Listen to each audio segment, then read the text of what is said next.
but after a while, this heat will dissipate. Also, if the person is a non-smoker, it is also a possibility that his ability to survive and reduced level of oxygen is higher. You see, hypoxia leads to a lot of situations. Rapid breathing, muscular incoordination, impaired memory, and if not controlled, leads to unconsciousness, and if not, it leads to death. So if you survive it and there's brain damage, then probably you may not have your functions fully back. We find that people attempt it because others who have attempted it have made it, and they've called to say we made it, and the other person will be advised to take the risk. It's extremely risky and is suicidal, to say the least. Documentation has not been complete because some of the stowaways fall off from the landing gear bay once the plane is coming into land.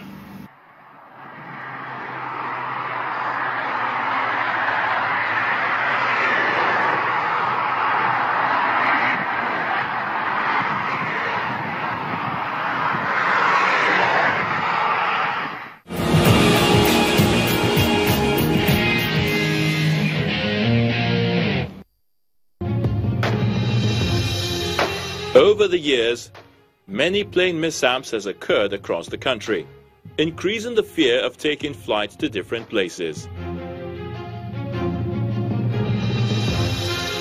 For some, traveling by air for some individuals is fun and also an opportunity for sightseeing, and for some others, it's the most dangerous way of going on a trip. Before booking a flight, a lot of people try to find out if the airline they are going to fly is a safe one.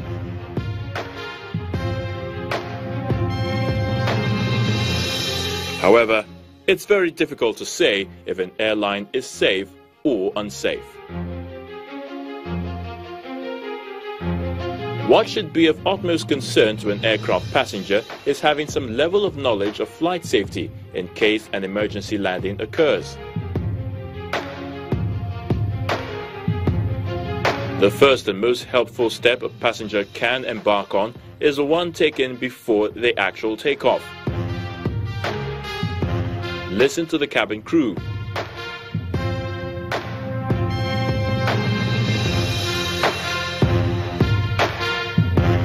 There are several safety tips. The first has to do with the seatbelt. Every passenger on board is expected to fasten his or her seatbelt before the plane takes off.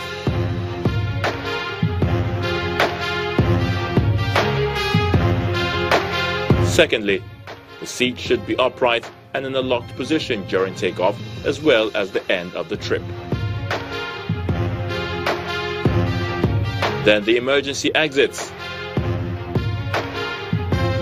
Jets and turboprops typically sport an emergency egress in addition to regular doors such as main cabin and/or flight deck door.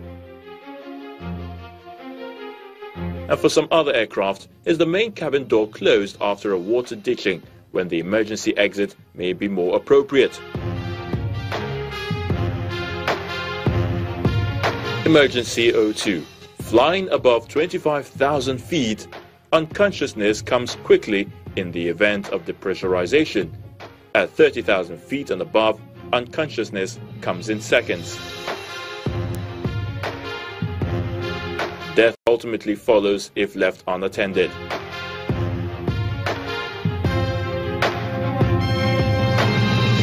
You need to know how to get emergency oxygen and have an idea of how to apply and use it. Only then can you offer your help to others. You should also be aware that a fire extinguisher could be necessary if a fire occurs on board. Remember the 3 nearly universal steps.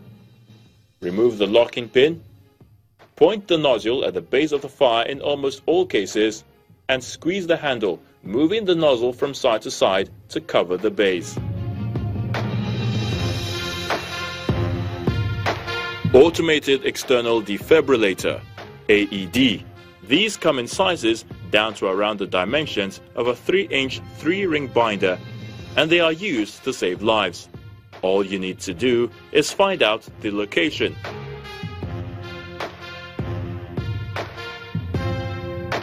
Survival Kit. The odds of going down somewhere beyond the reach of immediate help seems low in today's world, but such incidents do occur. Even if your aircraft goes down only a few miles from an airport, you'd want to avail yourself of as much material help as possible.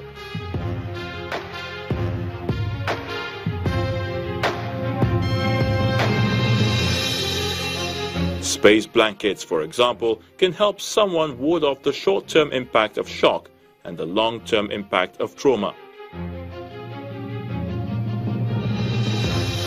And when on board, you need to locate the passenger's checklist. Locate all doors and exits on the airline and identify the instructions. Locate emergency oxygen sources and confirm with crew whether automatic masks deploy upon depressurization. Where is the first aid kit? Injuries can happen in flight too. In case of fire, where is or where are the extinguishers? Know the whereabouts of flares and other signaling devices. Where is and how do you operate the radio in an emergency?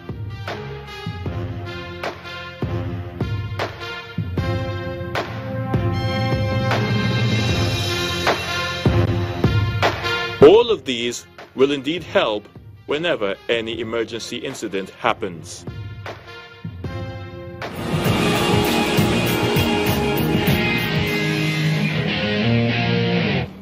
When we return after the break, Medview Airlines asks Ilorin, the Kwara State capital, to its route network. Do join us again.